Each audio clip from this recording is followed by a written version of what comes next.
Hey everyone, it's Melisa King. I urge you to keep an open mind while watching this video and realize that my videos are not here to appeal to your emotions, but rather to your intellect or reasoning. Very often I find those two statements to be contradictory. The call for open-mindedness and the claim that someone will be appealing to some intellectual front as opposed to some emotional front. Now that's not always the case, especially if you mean open-minded in a scientific sense of open to new evidence, but that's rarely how the phrase is utilized in theology and mysticism. The term open-minded is often thrown out there ahead of an argument, an appeal to emotion. So when that appeal naturally fails on individuals not so easily duped, it allows you to attack their closed-mindedness, to comfort those who were duped by purely emotional hooks. It's a pretty smart method when you think about it. You get to pass off everything you fail to achieve onto those who pull apart what you say. But maybe you're the exception to the rule. So we'll see what you have to say. Without further ado, let's get into the video. Today's topic is common tactics atheists use to discredit Christianity. I'm going to start this off with a story. There was once a 500-pound man who loved to eat pizza and cake for every meal. One day this man went to the doctor and his doctor told him he needed to change his diet and lose weight or else he would die. This man got so offended because he realized the doctor was calling him fat. Instead of trying to prove the doctor wrong, he told the doctor, "I don't like the fact that you're telling me I'm going to die because of my weight. It's very offensive and I love food. How inconsiderate and horrible of you to tell someone they need to stop doing something for their own good when they love it." That being said, keep that story in mind and let's dig into the topic. Really? You're just going to go for the whole, you're not really an atheist, you just hate God because you want to sin lie? Could you be any more transparent? Thing is, Christians are not doctors giving medically based advice. As simplified as you made it in your analogy. They're the con men telling us that you don't need to eat or drink anything to live. In fact, all food and all drink, including water, is full of toxins, and you can live off sunlight if you try. You don't get to equate yourselves with a medical position via the use of analogy. It seems as though when an atheist is trying to debunk Christianity, a lot of fallacies are used in their argument. Instead of directly addressing whether or not Christianity is true, they instead try to appeal to the emotions of non-Christians. An example of when an atheist uses an ad hominem attack to disprove Christianity is when an atheist tries to discredit Christianity by speaking on Christian beliefs instead of using actual facts to disprove Christianity. It doesn't make sense to try to say something is not true just because it's a little offensive. Kind of like the story I just mentioned, when the doctor told the person that they needed to lose weight, otherwise they would die. And this person, instead, they're kind of completely disregarding what the doctor is saying, and they're telling the doctor basically, "Oh, I don't like the way you're saying I'm gonna die if I keep eating pizza and donuts. So what you're saying is not true. I don't believe it. It's just, I don't believe it, you know?" So it just doesn't make sense to say something's not true just because you don't like the way it sounds. Because there could be things that are true. Sometimes the truth hurts, you know? What you just gave is not an ad hom, and flashing the definition on screen doesn't change that fact. What you're actually describing is an appeal to consequences, i.e., we should accept or reject a belief on the perceived positive and negative effects said belief will have. Such examples are, there has to be a God because without God there'd be no heaven and no meaning in life. Or, there has to be a God because without God there'd be no moral basis and sinful depravity would take over the world. Now, neither of these statements have any actual basis since neither meaning nor morality are dependent on the existence of a deity. But even if they were, that wouldn't make them any more true than they actually are, which is to say, not at all. No. An ad hom is attacking a person in place of an argument, and do note, in place of an argument. If I said your video editing skills were akin to that of a sea lion high on a pound of cocaine, therefore, for that reason and that reason alone, your arguments were wrong, that is an ad hom. If, however, I actually responded to your statements with a point-by-point logical breakdown and noted that, by the way, your editing skills are akin to that of a sea lion high on cocaine, that's just an insult. Thing is, appeal to consequences is a religious trademark. Meanwhile, I only need 2 itty-bitty words when it comes to your claims of God and the Bible. Prove it. So another tactic atheists use to discredit Christianity is flat out lying. I've heard so many lies about the Bible that it's just crazy, and it's like, it just makes me a little bit upset to hear someone saying something as a fact when it's wrong, when it's just completely wrong. So one of the things I've heard an atheist say is that the Bible condones rape, killing homosexuals, and a whole bunch of other horrible stuff. First of all, the Bible does not condone rape, okay? The Bible does have stories, I'm sure, where people have gotten raped, but they're not saying it's good. How about a quick Bible study for you and your fellow ladies in Christ as you call your organization? In Numbers, chapter 31, verses 15 through 18, we have Moses, the mouth of God at that point as his prophet, addressing the returning soldiers he ordered to put the Midianites to the sword. Genocide, by the way. The passages in question read, "Have you allowed all the women to live?" he asked them. They were the ones who followed Balaam's advice and enticed the Israelites to be unfaithful to the Lord in the Peor incident, so that a plague struck the Lord's people. Now kill all the boys and kill every woman who has slept with a man, but save for yourselves every girl who has never slept with a man. Now let's take a moment to consider that last line, i.e., kill every woman who has slept with a man, but save for yourselves every girl who has never slept with a man. Why is it, do you think, that Moses, and through him the very God you uphold, seem to place a value on the virginity of these girls in the expression, but save for yourselves every girl who has never slept with a man? Do you think the legions of Moses wanted to cuddle? The reality, of course, is it's called conquest rape and sex slavery. It's a way to reward the soldiers in God for the good deeds they've done at the command of the prophet giving the orders at that point in time.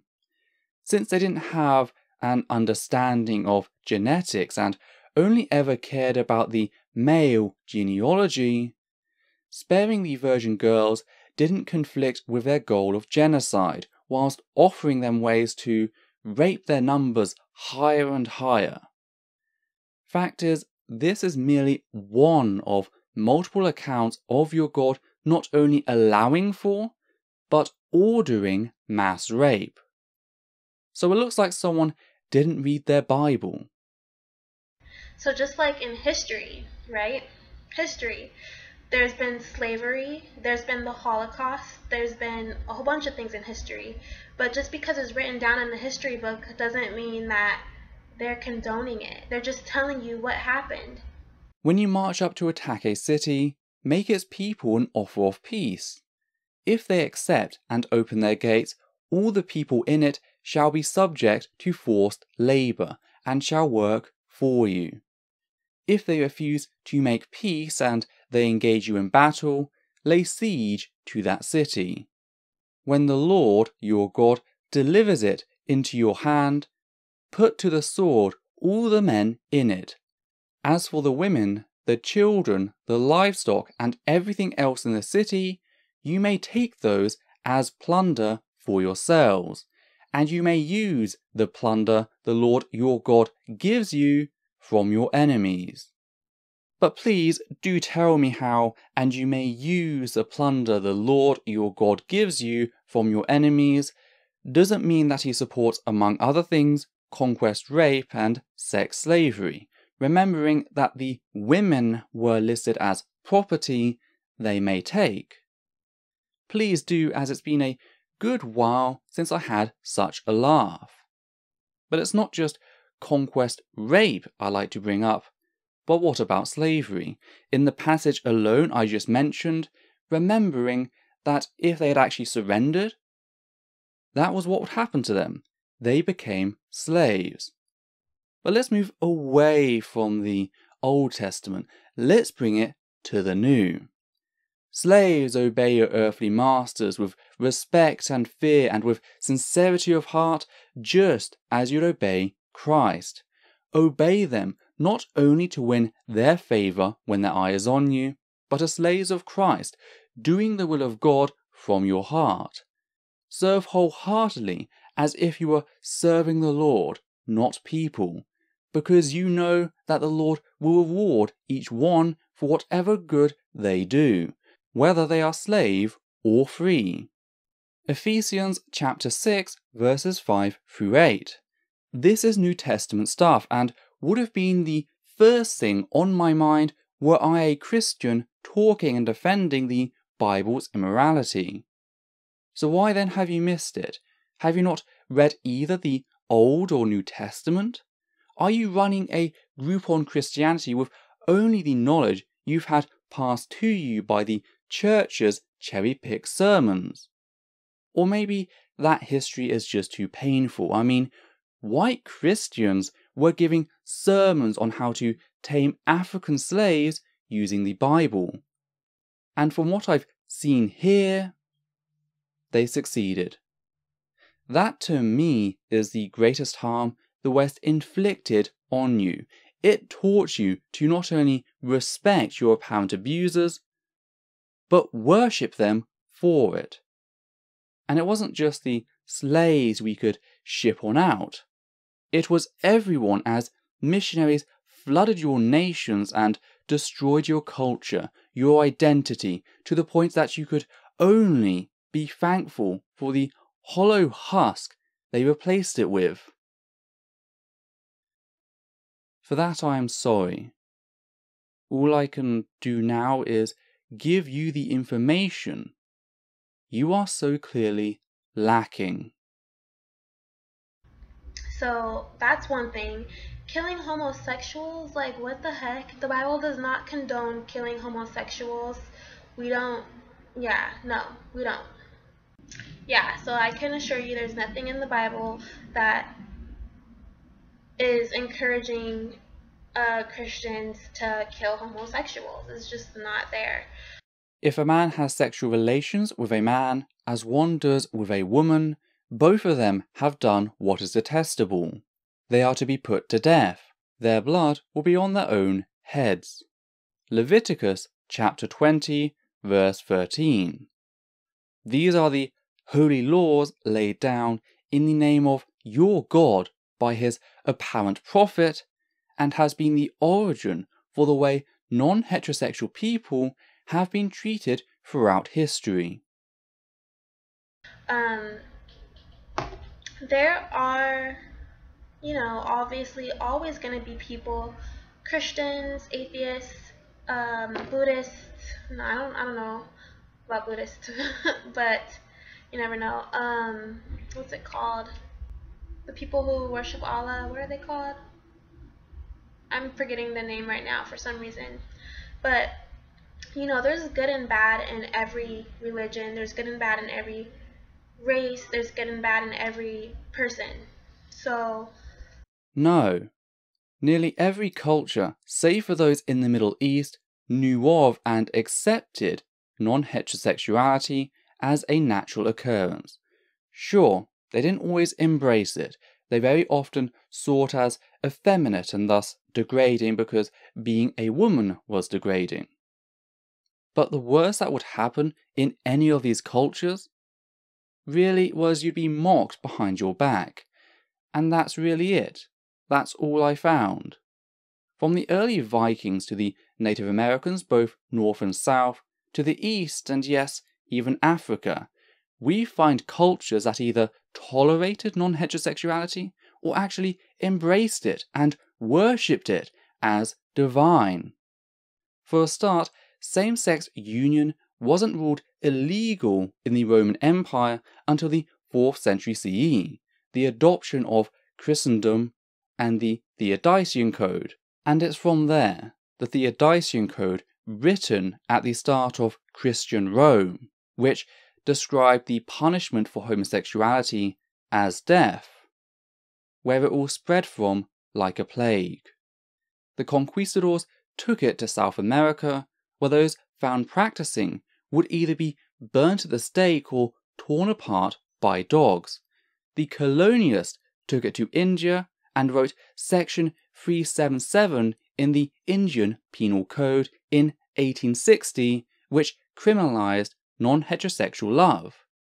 And as for Africa, well, the missionaries never stopped forcing their God into said laws, hence the mess places like Uganda are still in. And that's merely 3 examples of many, as sadly I don't even have time to give those 3 cases the credit they deserve. Point is, almost all criminalization and certainly the death penalties originate with Christianity and later down the line its bastard child, Islam.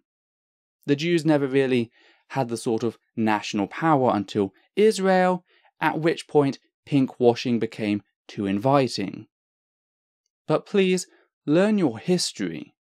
There are many great resources out there which show you heterosexuality wasn't always seen as universal. I'm sure there's some people who take things out of context. Like I heard in one of my humanities classes that basically the people who have killed a lot of people for the sake of their religion, that specific religion who are doing all that, that's not necessarily a part of their religion. Those people who do that are like a group of people in that religion who are, kind of crazy, and they're taking things to a whole new level. And let's not say that religion is the factor of that, because we just heard about something not too long ago about an atheist who shot and killed a bunch of Christians. Where was that at? It was in, I think it was in Idaho. I believe it was in Idaho, where an atheist shot and killed a bunch of Christians, and he said, basically, "Are you Christian? Are you Christian? Are you Christian?" And he shot and killed them. So I mean, there's good and bad in everything. I absolutely hate when I hear people say religions cause all this drama and stuff when it's just people who are causing different drama. Like there's atheists causing drama, there's non-religious people causing drama, there's religious people causing drama. You know what I mean? It's not just religion. And it's like, just because you hear it all the time doesn't make it true. Except atheists are not religious. We don't have scriptures ordering us to murder people, unlike you. You are correct. Good people do good things and bad people do bad things. But for good people to do bad things, that takes religion. Religion highlights the bad things, the genocide, slavery and mass rape, and okays them as not simply good, but divine.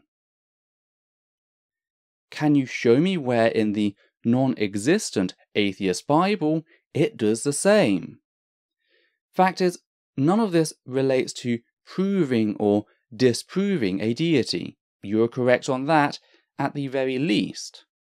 It only works on your deity by pointing out the contradiction where you claim they're all loving and all just, and yet they not only order each and every one of these atrocities, but threatens to torture anyone for eternity if they dare use the mind he supposedly gave them. It also yanks you off your high horses when you claim to know what is moral and right, and yet support a God who unquestionably orders genocide, rape, and slavery. Okay, another lie that I've heard atheists say is that the stories in the Bible are completely made up. They're myths, they're this, that, and the other, they're fairy tales. If there's one thing historians can agree on, is that the story of Jesus Christ is true. From the way he grew up to the way he died, people who actually study history say that it's true. You do know that the Bible doesn't touch on Christ's supposed upbringing, right? They're often called the missing years or unknown years of Jesus. So not only does history completely disagree with what you said, but so does the Bible. We go from a baby born in a manger up to a young boy, and then all of a sudden, a 30-year-old man. There's a bit missing there in the middle. Even atheist historians can't deny the existence of Jesus Christ. Except every single one does in some way or another. Even if they were to accept the historical figure of Christ, of which there is no secular evidence in support of, they ultimately reject the claims the Bible makes about various parts of their life, such as the virgin birth and the resurrection. If they didn't, they would be Christian.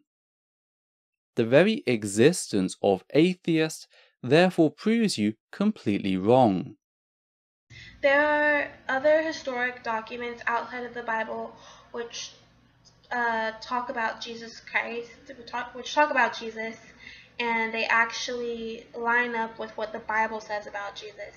So we have these two documents here, the Bible, and we have other documents outside of the Bible, and then we have historians who actually study the Bible and who are looking to see if it's true or not, telling us that basically everything lines up because they give examples of places like Judea.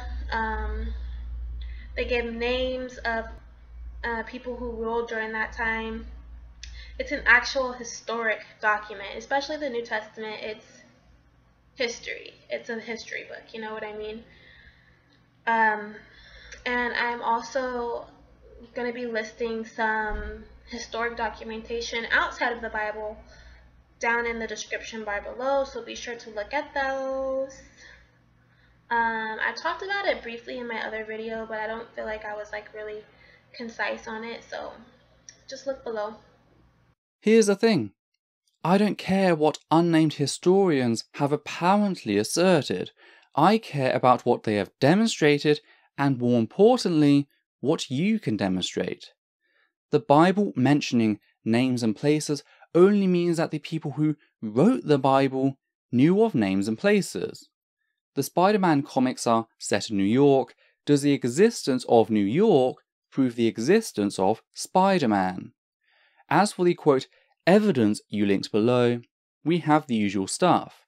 We of course start with Tacitus, who was born around 55 to 56 CE, so a good 20 years after the apparent crucifixion of Christ, who would then go on to write the Annals in either 116 or 117 CE, so another good 60 years for good measure.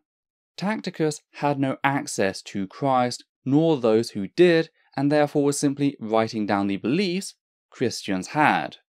Now, nobody denies the existence of Christians, but the fact that Tacticus wrote about them does not prove their stories any more than his writings about the beliefs of the Nordic gods in Germania proves the existence of Thor, Odin, and Freya.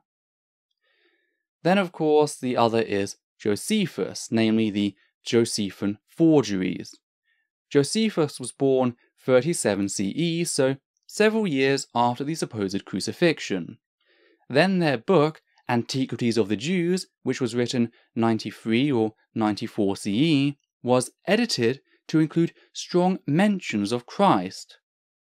The source you link notes all of this but wants to just play pretend when it comes to the fact that none of this is compelling evidence for a historical Christ. Merely Christians who, again, nobody denied existed. Books written several generations after a supposed event in a period with low connectivity is patchy at best. And this is not me saying that there wasn't a historical figure these myths became attached to, but there's no secular evidence whatsoever that actually validates such a historical figure. All we have are people going, historians always agree he existed. Yet when you check, A, no they don't, and B, those that do can only either say historians always agree he existed, or point to completely irrelevant text discussing the beliefs of Christians generations after the supposed events described. And yet, even if there was a man named Christ walking around at that time, still doesn't prove magic, does it? Okay, so this guy Jesus was a real man back in history who let me just talk about what the Bible says first and then relate it. So this guy Jesus was a real man in the Bible, and he was the Son of God. Jesus was able to perform miracles. He was a very wise man in the Bible. He was so wise, he performed miracles, he was a Son of God, the only way to be saved. Okay? So that's what the Bible says about Jesus, basically. It says a lot more, but that's that. Other historic documents found outside of the Bible talk about Jesus, and they're also from people who hated Jesus, from historians who hated Jesus. And they talked about his miracles as well. They called it magic, and they said basically his miracles he was using magic power to gain followers, basically. But, how can you, if you hate him, and, he's obviously getting a lot of people following him because he's wise, and there's a lot of people who are following him and wanting to serve him. So you get a guy who's gaining a lot of followers. Obviously there's going to be people who are jealous of him, especially people in high places. So these people are saying he's using magic powers to gain followers. They're saying all this stuff about what he's doing. They're calling him a sorcerer or something, So it's like, the fact that, they're saying it as well, and it matches up kind of what the Bible is, just adds to the credibility of the Bible, basically is what I'm trying to say. And you'd be very wrong. Namely on the fact that you seem to believe that both of these authors, who were born after the apparent crucifixion and ascension of Christ, were writing at the time Christ was walking around. They weren't. Tacticus was doing what they always did when it came to groups of people and writing what they believed, just like the Nords in Germania, which again doesn't prove Odin, Thor, and Freya were historical figures. As for Josephus, the existence of early Christians is kind of important to the history of the Jews, remembering that that was what his book was on. But that doesn't then validate the magical claims or even the mundane ones, and it certainly doesn't legitimize the forged passages. So I just want you guys to remember that just because something might sound unbelievable doesn't make it not true. There's things that happen today that sound unbelievable. There's a guy that I heard about who can survive in water and with freezing temperatures, that most people would die in. This guy could jump in the water, go swimming, and for some reason his body doesn't react the way other people's bodies react. So when one person jumps in, it could kill them. This guy could jump in and swim. I don't know why, and it sounds unbelievable. But an atheist would probably say, and no, no offense to any atheist, but I'm just noticing that a lot of atheists would probably say, you really believe that a guy could jump in water and not die? A guy could jump in cold water and not die? Ugh, I can't believe you believe that. No, I'd merely research Wim Hof and find that you're not really being honest, now are you? It's not as if he can swim in liquid nitrogen or something that'd kill another human being upon impact. He can swim in waters other people can swim in. The only difference is he can do so for longer. This is thought to be both a combination of his genes with resulting physical advantages and hone technique which he has developed over decades of training. So don't presume to tell me what I would and would not do, because in your ignorance you will almost always be wrong. And then I also heard about a lady who was saving, I think she was a 100-pound lady, and she lifted up an entire car to save, I think it was her daughter or her child or something that was needed to be saved. So this little 100-pound lady lifted up a car, and that to me sounds unbelievable. Now I feel like that sounds unbelievable, but it happened. And if you tell an atheist that story, an atheist might hear that story and say, "You really believe that story about that lady who lifted up a car? You're delusional. Oh, you poor person. You just delusional." No, because I have a basic understanding of the human fight-or-flight response and the dramatic effect adrenaline can have on one's ability to roll an object from having studied psychology. Yes, these accounts are numerous and grossly overstated, but they are in no way unexplained, mythic events involving magic. The conditions were just right, else nobody would be talking about them. A person uses leverage, just like engineers have been doing so for millennia, to shift a heavy object and save a loved one.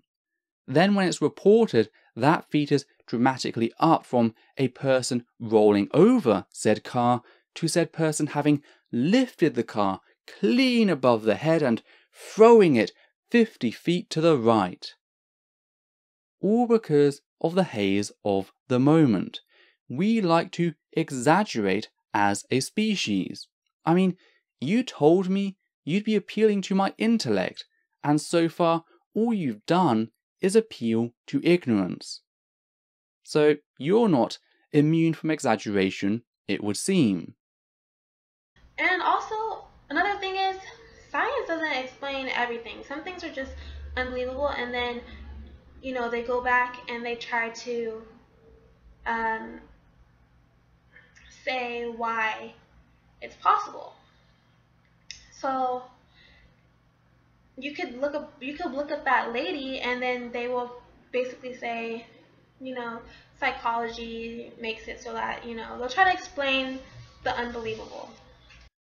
So your main problem is that science is looking for answers.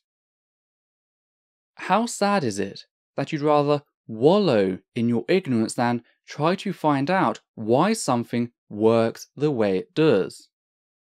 Could you imagine a world where scientists hadn't gone, why does the ship fall below the horizon, or why do objects fall? Because I can, and it looks a lot like the Dark Ages we see in film. Not a pretty place. I've heard that scientifically bees are not supposed to be able to fly because their wings are too small for their bodies or something like that. But for some reason it just works. It works because the people who say otherwise don't have the slightest understanding of aerodynamics. Science has never shown that it's theoretically impossible for bees to fly. That's just an urban myth and doesn't qualify as mystical. Again, why didn't you bother to check this up? In fact, why didn't you bother to check up a single point of what you have asserted throughout this video? So I mean, overall, there's just a lot of things that are unbelievable, that sound unbelievable, but are true. And if you're around something during a certain time and a lot of people are seeing the same thing and they're saying, like, this is obviously happening right in front of you, then chances are that it possibly is happening. So I mean, I feel like an atheist would hear a lot of this stuff, you know, and say, oh, you believe bumblebees can fly? You're delusional, you know? And they just like say this about Christians all the time. Oh, you believe a guy could heal the sick?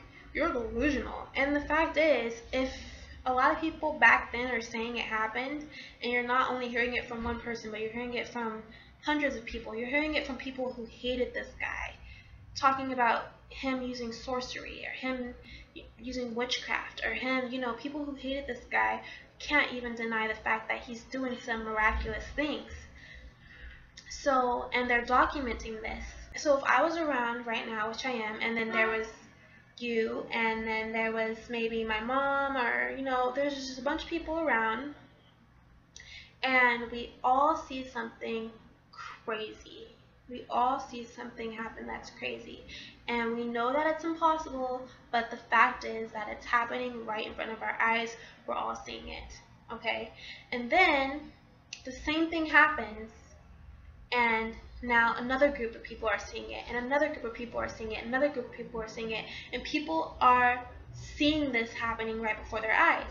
And we're writing about it, we're writing about it, and we're writing about it, and people, and like, if you're seeing it, I can't lie and say, he never did that, because you just saw it happen with me. So what I'm saying is, they're not lying. They can't lie and say that he never did these miracles. What they can say is he's doing it for evil. You know, they can't deny that he's actually doing it. So the thing about history is that it can't be proved with science. History is something that's documented. It's something that's written down. It's not something that you can write an equation for to figure out what happened back then. You can't figure out that George Washington was the first president of the United States by writing out an equation. So all that being said, thank you guys so much for watching my video, and until next time, God bless. Fuck me. You really blew my head with that show of complete and utter willful ignorance. First of all, none of the sources were even alive when the events supposedly happened. Second, they had no access to witnesses. Third, people lie all the time. Fourth, the unexplained is only evidence that we still have things in need of explanation. Not that you get to assert any explanation you desire, and that's certainly not the case with things which are actually explained. On top of this, yes, science does play a role in history. Using the same methods that forensic scientists use at the crime scene, we can piece together aspects of a story and test them. This may not be true of all aspects of history, but certainly parts of them. And yet, you've not supplied any evidence, scientific or otherwise, in support of a historical Christ, let alone a miraculous one. And I think a big part of that comes down to where you've learnt much of this stuff. I mean, tectonics, as in Tecton TV. I didn't even know he still existed. For those of you who don't know, Tecton TV is an apologist I frequently picked apart during my first year or two on YouTube with a couple of other channels. Tecton is completely afraid of actually addressing people's arguments. This fear is so prevalent that he creates crudely drawn cartoons where he scripts the debate, allowing himself to strawman the atheist into a corner and portray himself as some hero of apologetics. He feeds on the same egotistical thread in Theist as the movies like Faith Matters and God's Not Dead. He's like an adult playing with his two dolls to have a life he'd never have. Now, this is not satire, I must note that. It's not done to point out some intelligent point about the opposition, but is merely a case for absolute substitution, which has resulted in him being completely incapable of defending his beliefs in any sort of real conversation. Once you take away his cartoons, his arguments die. This therefore seems to be a likely origin for all of the straw men presented in this video. Now, I don't know if all of this is just going over your head. I really hope not, but either way, there are still those on the sidelines watching who will learn from this, so I'm not at a total loss either way. If you don't know something, then that is your ignorance, not ours, and you don't get to speak for us or anyone for that matter. And that is something I am very much thankful for.